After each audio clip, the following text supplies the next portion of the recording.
Hey, Forrest here. Nothing like getting paid. And with ICCU's mobile app, I can deposit checks or accept Zelle payments so the money hits my account fast. I just wish there was an app for mowing the rest of these lawns. Right now, Lithia Ford of Boise is buying used vehicles. How much you want for the SUV?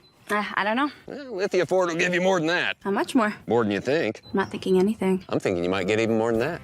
See how much more you can get at Lithia Ford of Boise. When it comes to concrete, we've got you covered. RowPaint.com offers custom concrete coating services for your garage, business, warehouse, and more. And we do it in one day. We are your complete concrete coatings solution.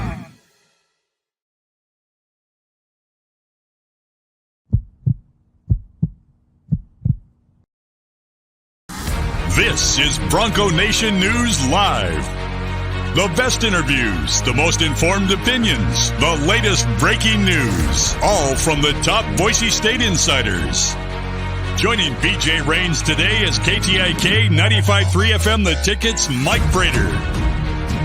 Listen to Idaho Sports Talk with Prater in the Ballgame, weekdays from 3 to 6 on 95.3 FM The Ticket and online at KTIK.com. Now, here's Mike Prater and BJ Rains with another edition of Bronco Nation News Live. Hey, how we doing, Boise State fans? Welcome to Bronco Nation News Live here at BroncoNationNews.com. Happy Thursday to you.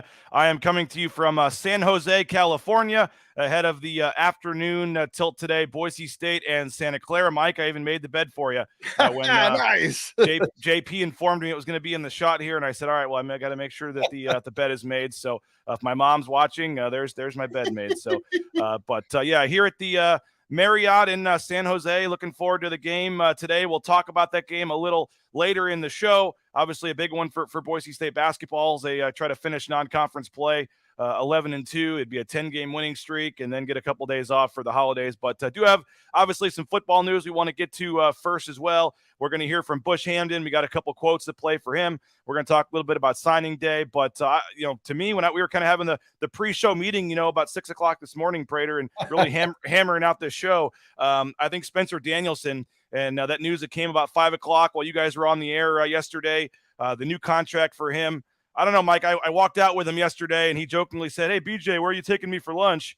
And an hour later, 2 hours later, he's signing a $100,000 raise or whatever, and yet he's wanting me to buy him lunch. So something didn't seem right with that. But big news. And the fact that he gets more money than Bush Hamden, comes in at $425 for his first year. Bush Hamden was at $825,000 combined for the two coordinators, which in my opinion is probably, based on what I've looked at, more than $200,000 Prater more in a single year that they've paid for their coordinators. They just don't spend this kind of money or haven't in the past. And so to get your, both your offensive and defensive coordinators now above 400,000 when they've struggled to get them above 300,000, Mike, it's a big increase. And I guess I should officially welcome KTIK 95.3's Mike Prater to his Thursday appearance here. Welcome, Mike. Hey, BJ, appreciate that. Thank you very much. Yeah, I'm very much intrigued by that. And we were all talking to Spencer Danielson yesterday, kind of had our one-on-ones with him. And, I asked him that same question. And the entire time, and I talked about this yesterday in Idaho Sports Talk, I kept thinking, because you know how my mind works, the skeptical, dark guy,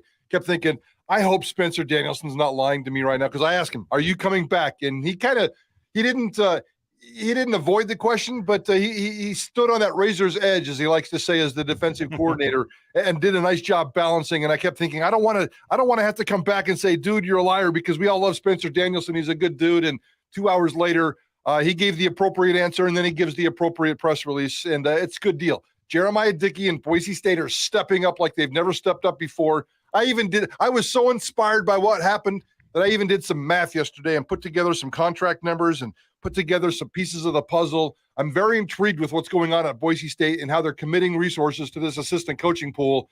To me, it's a sign of seriously stepping up, and it's one of the most aggressive step-ups in terms of contract salaries Boise State's ever had. It's pretty cool. Yeah, I mean, they're going to have at least 3 coaches now making over $325,000 with Keith Bonifay. I mean, I think Frank Maile is probably due a raise too, and just to try to keep him, because I'm sure BYU and some other places were coming after him again. He could have gone to Washington this time last year and decided to stay. So I would think it's all signs, Mike, are probably pointing because of this, in part to Jabril Frazier becoming the edge coach. He was still there yesterday, obviously, with the recruiting staff. He's a GA. And nothing against Jabril, but he'd probably take this job for $75,000. I mean, he's making nothing, making nothing right now as a GA. So they'll probably give him $100,000 or maybe 125. But in terms of balancing out the budget, if you're going to have the high end guys, you usually have to have one or two guys on the lower end as well. And so I do think that's one way they can try to save a little money. But you're talking about $200,000 raise for Bonifaz, $120,000 raise, I guess, for the OC position. What was Danielson making last year? 280. Okay, so that's another, almost $150,000 raise there. So you're talking what, $500,000? What's your math say? What's the salary pool going up here? $500,000? Yeah, it is roughly about $500,000. And in the 2021 season, with Avalos and his 10 assistants, it was about $3.47 million in terms of the salary pool. And going into the 2023 season, based on my estimate, and I plugged in. There's certainly lots of questions because, I don't think Keene, Miller, and Warren have contracts right now. I need to double check on that, but I don't think that those three have contracts. But I plugged them in with like a $10,000 raise. I plugged in Jabril at like $120,000. And for the very first time, Boise State could have, with the head coach and the 10 assistants, surpass the $4 million area. So I about $4.1 million based on minimum raises and no other changes in the coaching staff. I don't know what else could happen with the coaching staff, but a $4 million commitment. You talked about Hamden, Danielson, and Bonifaz. Those three combined are going to make almost as much money as the entire assistant salary pool like 10, 15 years ago. So that's a pretty significant upgrade. And Jeremiah Dickey keeps saying, I'll go out and get whatever we need. And so far, he's backed that up every single time. They do have to hire a strength coach, too. Reed Keggy off to Iowa State officially. Bronco Nation News, we first reported that 2 Sundays ago. And so he's officially been gone. So there's some speculation about, Jeff Pittman maybe coming back. I mean, we'll see what happens there, but that's going to have to potentially be another area where they pay. We'll have to see. That is one thing they still have to do. Somebody's asking if that was a scientific calculator you were just using there. No, my phone. My phone. It's Google Docs and calculator. They're my best friends. So I got a little Google Doc. It's got a little calculator in there. And JP knows anytime I'm playing with numbers like 1 + 1, Prater's got to plug it in. Oh, it's 2. Nice. The real thing here now is, as Rudy says, Coach Danielson can now afford a BNN subscription. So, yeah. And he can take you to lunch, too. There you go. Yes. I couldn't believe that. I was like, you got to be kidding me, dude. And he obviously knew it was done. I think if you look at the timestamp, he signed the contract like 45 minutes later. So he literally went back to BSU and signed the deal, or else did it on his phone or something. And then it was announced a couple hours later. But that is, I noticed that as well. That's good detail. That's good reporting, BG. I went and looked at the timestamp as well, and that's exactly when he did that. Would have been nice if they could have just, gave us a heads up and let us ask him about it and just do it at the same time. I guess they didn't want to interfere with signing day, or maybe there was some reason they couldn't do it. We did see that Jeremiah Dickey was at the little media thing yesterday over there at that was my first time over at Jump, by the way. That was an interesting room and area there. Yeah, no, it's cool. I've been over there 2 or 3 times, and every time I've been over there, there's a different room in a different corner, and that's the first time I've been in that room. That was cool.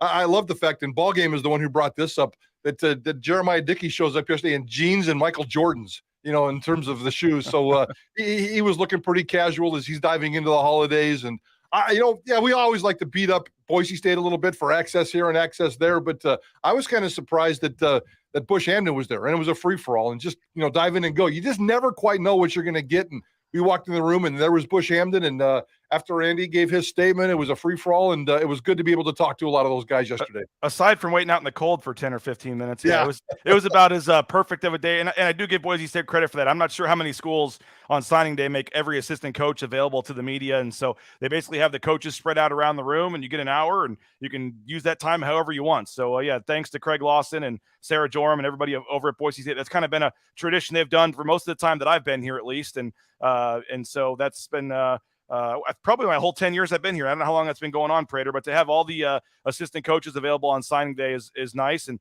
we were talking to Danielson and Mike. He's going to earn his money next year. I mean, they're losing a lot of guys. Who knows what's going to end up happening with Scott Matlock? But I mean, you lose Skinner, you lose Zeke Noah, you lose Caleb Biggers, you lose Tyreek Jones. I mean, there's some key guys leaving this defense. We don't know about Dimitri Washington. Don't know about Tyreek LaBeouf. He had put out a tweet that he was leaving and then deleted it. So there's a lot of, I know they're excited in some young guys. I know they added a transfer, But that defense, Spencer Danielson's going to have his work cut out for him next year. Yeah, there's a reason why Boise State signed 7 defensive backs. Now, I don't know if those are safeties or corners or how that's going to shake out. They can be interchangeable. But they're at 22 players Boise State signed, just say 7 of them are defensive backs. That tells you the kind of transition and roster turnover that they got going on. 12 of those 22 were off on defense. And certainly we know that there's some question marks with DJ Schramm at linebacker. There's certainly some question marks across the front with the defensive line and outside on the edge. So, yeah, Spencer Danielson is going to make his money. He's going to have a lot of decisions to make. This sucker flips in terms of the offseason storylines from a defensive-dominated football team to next year, especially if George Holani comes back. 10 of your 11 starters could come back, all but Ojukwu. That would be very impressive for Bush Hamden. Hey, we're Idaho Central Credit Union. Check them out, iccu.com. If you're looking to switch up your bank, look no further. I'm so happy I made the switch, and I'm not just saying that because they're an advertiser. I'm also a client and a customer, and I love the online banking. Deposited another check yesterday before I left town. iccu.com. Do what more than 500,000 Idahoans have done and make the switch to Idaho Central Credit Union. Lithia Ford of Boise, lithiafordboise.com. Go online, search their inventory, find the vehicle you want, and you can go on in, test drive it, be on your way. And how about this? If you don't want to purchase from them, they'll still make you a cash offer on the spot for your used vehicle if you just drive it into the lot there and let them take a look at it. Lithia Ford Boise. Check them out, lithiafordboise.com. And rowpaint.com, our title sponsor. BNN 15 is the promo code. If you get 15% off this winter on the interior painting of your home, if you're a BNN fan. So BNN 15 is the promo code. So if you're on the fence thinking about getting some painting done, don't do it yourself. Don't spill your paint all over the floor and your clothes, whatever. Let the professionals do it at rowpaint.com. And Prater's there in the rowpaint.com studios downtown. I am in the mobile Cutwater Canned Cocktail Studios on the road here in San Jose, California. Perfect time with the holidays coming to try one of their more than 30 flavors of pre-mixed premium cocktails. You can pick them up at your local gas station or grocery store. You mentioned Bush Hamden talking to the media yesterday, Mike, and yeah, that was awesome, and I actually thought it was better than just some big formal press conference. He was just basically made available like all the other assistant coaches and kind of had one-on-ones with him. And I think you guys technically had the first interview with him, but I think I posted mine on YouTube before you aired yours. So I might be, we can debate how we want to debate that. But the first recorded interview was done with you guys, but I had Colin hurry home and post ours. I love it. I love the competitiveness.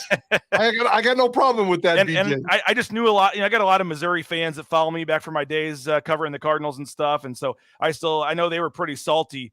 And we've never really talked about this, Mike, but they were pretty salty that he left. And I think if you heard Eli Drinkwitz's press conference, he was pretty salty too that he left. Drinkwitz. I didn't. Did he address that? I didn't. You need to go back. You should have JP go back. The first media availability that Drinkwitz did after Bush Hamden left, there was definitely some. Ask some questions about the quarterbacks. Well, I don't know. The quarterback coach isn't here. And, some things where he was a little, and I don't think I think he was, and based on some reporters and folks I've talked to that cover Missouri, they were pretty surprised that he left. Yeah. And I don't know if he took it as a slap in the face or whatever, that Bush was willing to take a huge pay cut to leave. But the offense at Missouri got a lot better down the stretch when he left. Their points per game went up like 10 points per game the last 3 games against Tennessee, against Arkansas down the stretch. The offense was as good as it had been all season at Missouri. And all the Missouri fans I follow and reporters were saying it was Bush Hamden doing a much better job with the play calling, playing to the quarterback's strengths. There was a growing sentiment that he was going to be the offensive coordinator next season. And my read is that Eli wasn't ready to guarantee that to Bush. No one has said that, but if you have the chance to be the offensive coordinator at Missouri and get, probably more than the $550 he was making at quarterbacks coach. I know you love Boise State, but he hasn't been here in a decade already. I think he's probably staying at Missouri in SEC offensive coordinator position. But I just don't, he must not have had, he was either told that it wasn't going to be him. They were going to hire somebody on the outside, or that Eli was taking it back himself, or he didn't have a final answer and he had to make a decision because Boise State was trying to get this hire done. And like I said, I know that Missouri was pretty surprised that he left. A lot of fans, even though it was his alma mater, were like, wait, he's taking $150,000 pay cut to go to Boise State. A lot of people in Missouri land were surprised by this. And but Bush is here and was available yesterday. And I thought said all the right things. 100% agree with that. And just one more thing on that drink situation. I think you're 1,000% spot on. It's based on the people that I've been talking to and I'm looking at. Let me just put it this way. And I don't know Drink that well, but I think Drink is probably more of a me first kind of a coach looking out for his own reputation. I'll just say this.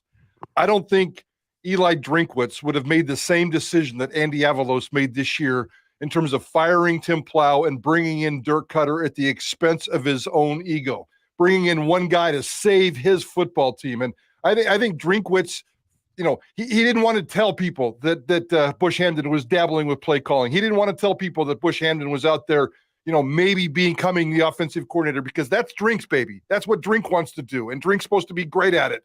And I don't think Drink's ego would allow that to get out there publicly. So, yeah, I could see him being a little bit butthurt about that. And that just shows me a little tiny piece of character that Drinkwitz has that maybe Andy Avalos doesn't, who made that switch, brought in Dirk Cutter, and had no problem doing it. Yeah, and he did, like you said, he did fight, and they were kind of asking him all year, have you thought about giving up play calling duties? They were grilling him about it because Drinkwitz he's his own offensive coordinator. He did not hire an offensive coordinator. Bush Hamden was the quarterback's coach, but Eli Drinkwitz was the offensive coordinator, called the plays, did the whole offensive game plan himself, and he was getting a lot of pressure for that. And then quietly the last 3 games, all of a sudden he hands that off to Bush Hamden, but never said anything. So he at least did give it up, but he never said anything about it. And then it comes out later. And then, as I said, in his press conference, I think he was a little surprised that you could just tell that he was a little salty about how it all went down and that he left. But I'm sure Bush gave him some sort of ultimatum or said, what's your plan here? And if you can't tell me what my role is next year yet, I got to take this. So here's we got a couple bites from Bush Hamden. And then I do want to talk about something he said to you about George Chilani. But just the excitement level and how it went down, Bush Hamden back in Boise. Obviously super excited to be here. The process was, sometimes these things can feel really long, but when it happens, it moves quickly. And so I think there was a lot of alignment between Coach Avalos and I, and the opportunity to come back to a place that has meant so much to me and really molded me in a lot of my adult life was a no-brainer. No-brainer for Mike. He also talked about why would you take a pay cut to come back? What went into that factor, and what was it about this place that was worth taking a pay cut? Yeah, certainly the people, first and foremost. I think, again, whether it's the alignment with the current staff here, Coach Avalos, but also, just the families of my former teammates, getting to be back here in this great area, raise my family here. All those things were the deciding factor. And one more here, Mike, before we dive into some of this. But I asked him about the offense and him getting a chance at Missouri to kind of take over down the stretch, a little more of a role, and what that, wanting to be an OC again, how much that played into all this. Yeah, it's a great question. I mean, obviously coming from a situation where you do feel down the stretch versus Tennessee versus Arkansas, having the success we had there, putting the game plans together, you certainly got that itch to be doing it again. And so I think I knew it was something I wanted to be doing, getting back into the coordinator role, felt I was ready for it, and I'm just fortunate that it happened to be here. I really just wanted to play that because he said, great question. But, Mike, we're not in that role, but I guess if you like being the main host of a show and you go to a show where you're the number 2 host, and maybe you're willing to, if the situation's right, take a less money to come back and do what you want to do. And, he's had that opportunity at other places and, was coaching quarterbacks and then got the chance down the stretch and saw what he was doing was working and wanted to do it, and to be able to come back to Boise State and do it where I had forgotten, and I guess I hadn't forgotten, just hadn't realized, I guess, how many of the current staff he'd actually played with and knows very well. You put it all together, and I think Boise State, I know some fans at the time didn't think it was the sexiest hire, and it's mostly the Twitter trolls, I guess, but there was a little bit of folks saying that they thought it was going to be a bigger, sexier hire. But I mean, you weren't getting Brian Harsin. You weren't getting Chris Peterson. You weren't getting, probably Scott Frost or something. I mean, all things considered, to bring a Boise State guy back that has the kind of experience he has and who sounds fired up to be here, it's a big deal. Yeah, and I think it was a fantastic hire. That doesn't necessarily mean it's going to work out. We'll see how it shakes out. But right now on paper, it's got great value. It makes a lot of sense. And I think it is a fantastic hire. It's really weird to see Bush Hamden all grown up and looking very adult and very head coach-esque. He carries himself with that kind of air. And I remember covering him when he was just a kid, a backup quarterback, trying to beat out a couple of Boise State quarterback legends and trying to scramble on the football field. And it's pretty cool to see him come back. And, him and his family, he's got 2 kids. Him and his wife are expecting a third. I think the Boise poll certainly makes a lot of difference here. And the fact that he gets to come back at his alma mater, I'm pretty excited. So he's the perfect combination for the next 2 years. Bush Hamden, Taylor Green, and surround themselves with this offense that's got some pretty good tools to work with right now. I cannot wait to see how this sucker plays out. Well, here is one more Bush Hamden bite about the offense next season and the pieces they have and how that meshes with his offensive philosophy. Offensive philosophy, I guess, and how does that fit with what's already here? Yeah, and I think that's a good way of putting it, right? I mean, I think you look at the success they've had here, certainly this past year and everything Dirk Cutter's done. It's certainly a situation where you're coming to look at what they did and just build on it. You know, take the things that everybody feels comfortable with. I think it's going to look very similar to things we've done in the past, but certainly with a guy like Talon and the running backs here and the players on the perimeter, just adding a couple tweaks to take this thing to the next level. Now, Prater, he mentioned the running backs here, and and first of all, one of the things that and again, I am kind of tied into the Missouri situation a little more than some. I have family members that went there and kind of follow them and stuff, and a little bit, and so a lot of media members that I follow on Twitter and stuff. And one of the things is down the stretch, one of the things he did was play to the quarterback's strengths, and they talked a lot about involving the quarterback in the running game, and the quarterback there had his best 3 games of the season down the stretch with him taking over as the play caller. So I think that's an exciting thing, seeing it playing to Talon's strengths and some of that stuff. And that obviously is one of the main reasons he's here. But he didn't say it in that clip. He just said the running back. So I wanted to bring this up. You guys had him an interview on your show as well, and he mentioned that all signs are pointing or indicating, or at least I don't know the exact verbiage, but he led you guys to believe that there's a strong chance now that George Helani might be back for another season. That would frankly, I don't want to say shock me, but it almost would. I kind of just assumed he was gone.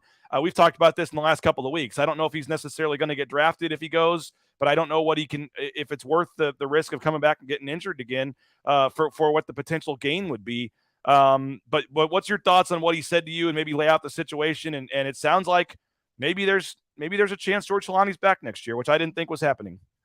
I felt that way as well going into that interview yesterday, and I certainly didn't expect to ask that question or get that specific answer. But I do, unless George Helani has a change of heart, I 100%, based on what he said yesterday, Bush Hamden, that he's coming back. There's no doubt he's coming back to me. We did ask Bush Hamden. It was a generic question. I was with Ball Game, and we were doing a duo interview for Idaho Sports Talk, and we asked him about the running back room and the future of George Helani. And he said all signs indicate that he is coming back. And so it wasn't a specific question. We didn't solicit that specific answer. He offered that sucker up. And then Ball Game also followed up with Keith Bonifay, who said, we'd love to have George Helani back. We would never push him out the door. That's his decision to make, but we would love to welcome him back. So he didn't deny it. He kind of enhanced it a little bit. 100% at this point. I'm going to go 100%. That doesn't mean he can't change his mind, but I think George Helani is coming back. And I think that's a tough one. It's 50-50. He's not going to get drafted, or if he is, he's going to still have to just work his butt off to stick to a roster. He's got a lot to grow. He doesn't really have that superpower. He's kind of a tweener in terms of everything. I think eventually he's going to get a chance, but if he can come back here and just experience the love and the joy of playing college football, which I think he does, and be a compliment in that running back room, a compliment. He doesn't have to be the star. And you got Breezy Dubar, you got Genty. That's a heck of a running back room, and maybe he just wants to explore those options and have one more year of fun playing college football. I wanted to see if I could find the clip real quick because we had George Helani on. Let me see if I can find it here real quick. What's this season meant to you to be able to come back and be healthy for just a game, older guys, and last game? All right, here we go. I found Saturday, your last game? I'm not quite sure. I'm pretty sure like after that game, I'm gonna make my decision. So yeah. I'm not quite sure. And then we said, "Did you do what you wanted to do this season?" And he said, "Yes, definitely." After that, so I don't. I mean, if I'm a player, Prater, I got my mind made up like way before the last game. Some of these guys all decide after the season. I think that's more announcing after the season. I mean, I want to know what my future holds. I'm not waiting until after the last game to make a decision. Maybe they are and they're different for me, but I never really buy the I'll think about it, I'll decide after the season. I think most of these guys, wouldn't they already know? Probably. I mean, DJ Schramm's got to already know, doesn't he? I mean, Riley Smith, all these guys. Yeah, I mean, they probably know where they're leaning, but they're probably looking for some information here, some information there. I mean, if DJ Schramm is trying to make his decision based on injuries, maybe he wants to, a doctor's appointment, or maybe he wants to go figure out how healthy his body is and what he can do.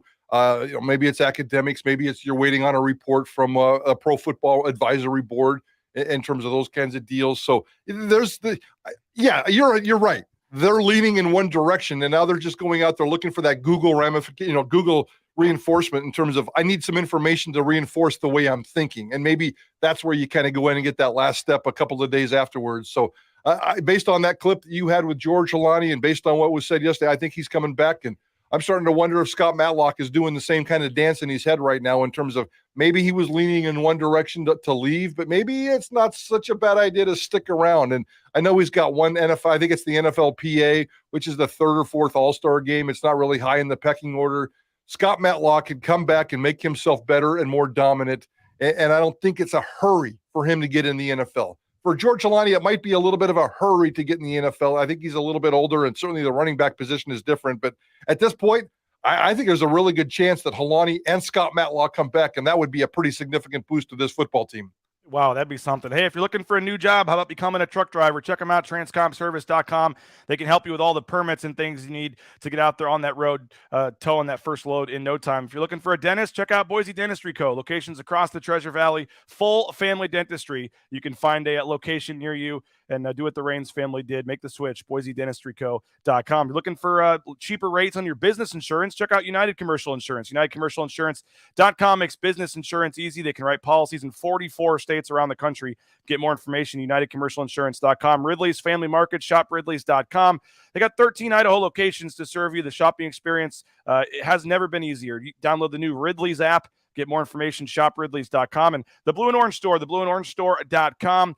Free shipping, any order over $40. And, Mike, they can still get you some rush shipping before the holidays with priority mail. So head on, check them out for the last-minute Christmas gifts. You can also go to the Town Square Mall there on the second floor. And big one today, we're going to talk Boise State basketball in the final 3 minutes of the show here. And don't forget about Matt Bauscher, Bauscher Real Estate, the number one ranked realtor in the Treasure Valley. No home is too big or too small for Matt Bauscher and his team. Check them out. Get more information at BauscherRealEstate.com. And Mike, we got about 3 minutes left, and obviously I'm going to spend the whole pregame show talking basketball here this afternoon. But 9 in a row, they're 10-2, they're going for 10. Wow.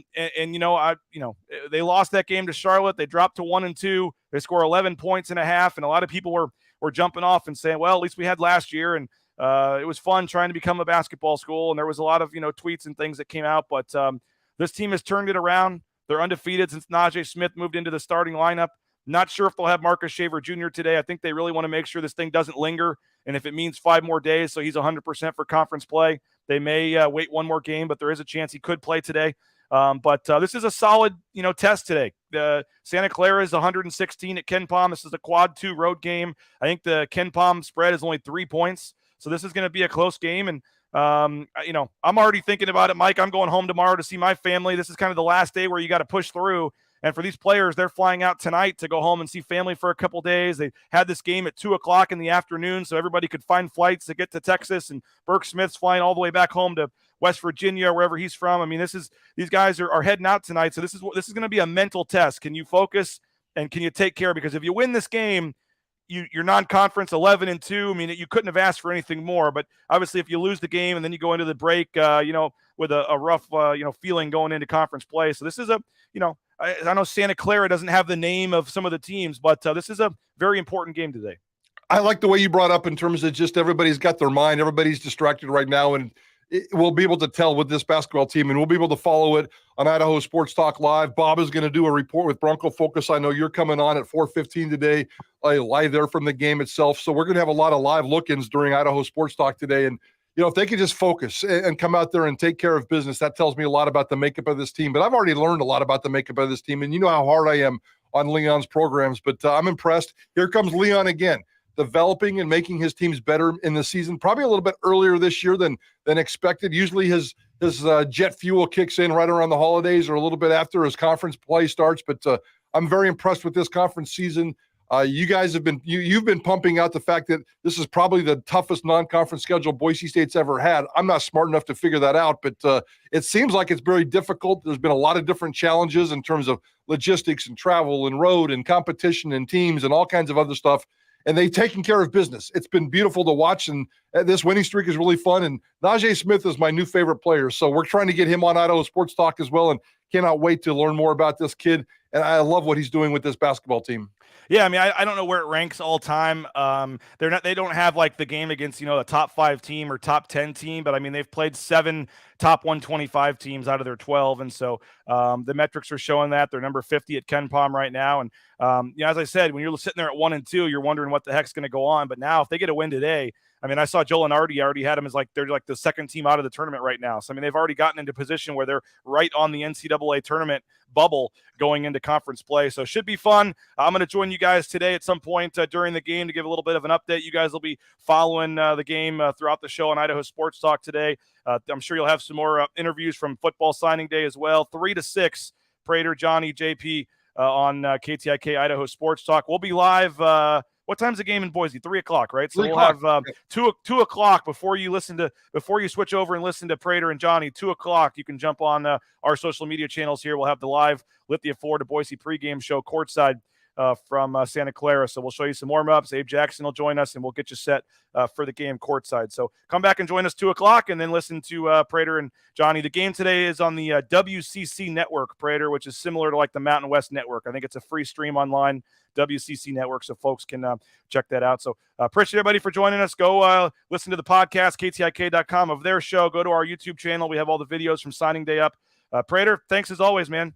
Appreciate it, bud. Have a great basketball game. Have a great, safe travels, and have a happy, good holiday. I forgot to tell you, just because I'm a nice guy, no show next week. I'll give you next week off. What? BNN is going to take next week off, at least for the morning shows. We'll still be in Reno for the basketball game next Wednesday, but no BNN live next week. I'm going to give you guys all the week off. Just don't cut my pay, PJ. I knew that was coming. Well, you can do the show yourself if you want to get full pay. Yeah. Appreciate it, Mike. All right. Buddy. Thanks to JP as well. Have a great day, everybody. We'll talk to you 2 o'clock Mountain Time, courtside in Santa Clara. This has been Bronco Nation News, BroncoNationNews.com.